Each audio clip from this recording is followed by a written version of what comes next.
Hello dear learners, today we are going to talk about the early life of William Shakespeare, his education and his influences. The plan for the lecture: early life and the family background, 3 periods of Shakespeare's literary works, sonnets and the major themes of Shakespeare's works, quotation from Shakespeare. On April 23rd, in 1564, a son William was born in John and Mary Shakespeare's family in Stratford-upon-Avon in England. His mother was a daughter of a farmer, his father was a glove maker. He had quite a good education and went to the grammar school. In the grammar school, he learned to love reading. While still a teenager, William Shakespeare got married to Anne Hathaway, who was 8 years older than himself. Nothing is known about how he earned his living during these early years. Perhaps he helped to his father in the family business. During these years, his 3 children were born: Susan, the eldest, then twins, the son Hamnet and the Judith. Scholars divided the literary activity of William Shakespeare into 3 periods. The first period, comedies. His early classical and Italianate comedies, like A Comedy of Errors, contain tight double plots, and the precise comic sequences give way in the mid-1590s to the romantic atmosphere of his greatest comedies. A Midsummer Night's Dream is a witty mixture of romance, fairy magic, rustic comic scenes. Shakespeare's next comedy, the equally romantic Merchant of Venice, can be problematic because of how he portrays the Shylock, his main character, Judy's moneylender. The wit and the wordplay of Much Ado About Nothing, the charming rural setting of As You Like It, and the lively merrymaking of Twelfth Nights complete Shakespeare's sequence of great comedies. After the lyrical Richard II, written almost entirely in the verse, Shakespeare introduced prose comedies, Henry IV and Henry V. The second period is the period when Shakespeare wrote tragedies.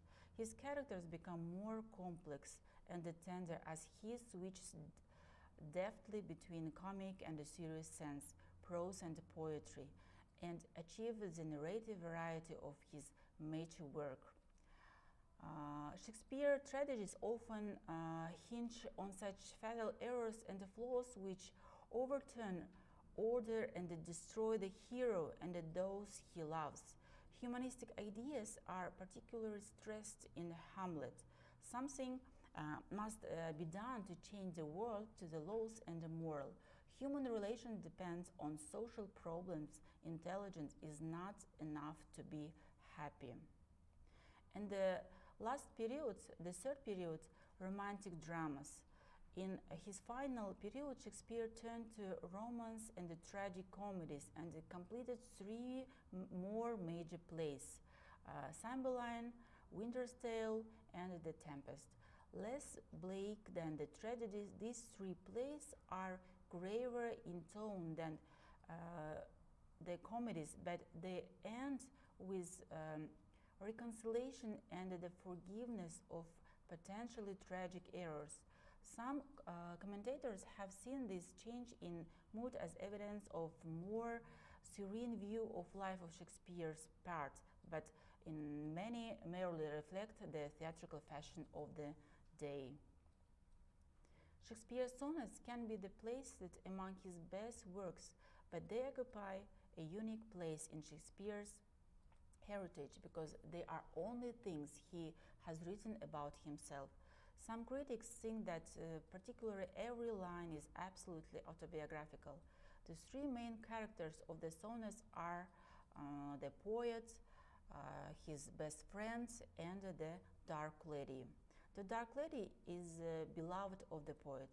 She is false and vicious, but the poet so aware of the fact that can't help loving her. Dark means not only dark-haired, but it is a synonym for wicked and the sinister. All the sonnets may be divided according to the themes into several groups, the depicting love, immortality of poetry, social injustice, general corruption of age, and the grandeur of man. Many scholars have studied Shakespeare's plays, and these are central themes Shakespeare dealt with in his plays. The first theme, it is a theme of humanism. The love for mankind is seen in every Shakespearean play. The theme of freedom, the idea of freedom for people, is felt in Shakespeare's tragedies and historical plays. And the next theme is the patriotism. National unity under one strong monarch. The Wars of the Roses were not forgotten in the 16th century. And the last theme is masses as a political force. Shakespeare was the first dramatist to acknowledge the important part that was played by the masses in historical event. This clearly shows in the play Julius Caesar. The themes of love and the friendship are developed in Shakespeare's sonnet as well as in his plays. There are many famous quotations from the Shakespeare. Here are some of them. First quotation, all's well that ends well. The second, the all that glitters is not gold. The next, sea of troubles. Brevity is not the soul of wit. Next quotation, delays have dangerous ends. The next quotation, he jests at scars that never felt a wound. And the most popular his quotation, one of the most popular his quotation, yeah, much ado about nothing. There is history in all men's lives. There is no darkness but an ignorance. And the worldwide popular quotation, to be or not to be, that is a question. We have come to the end of our lecture. Thank you for your attention.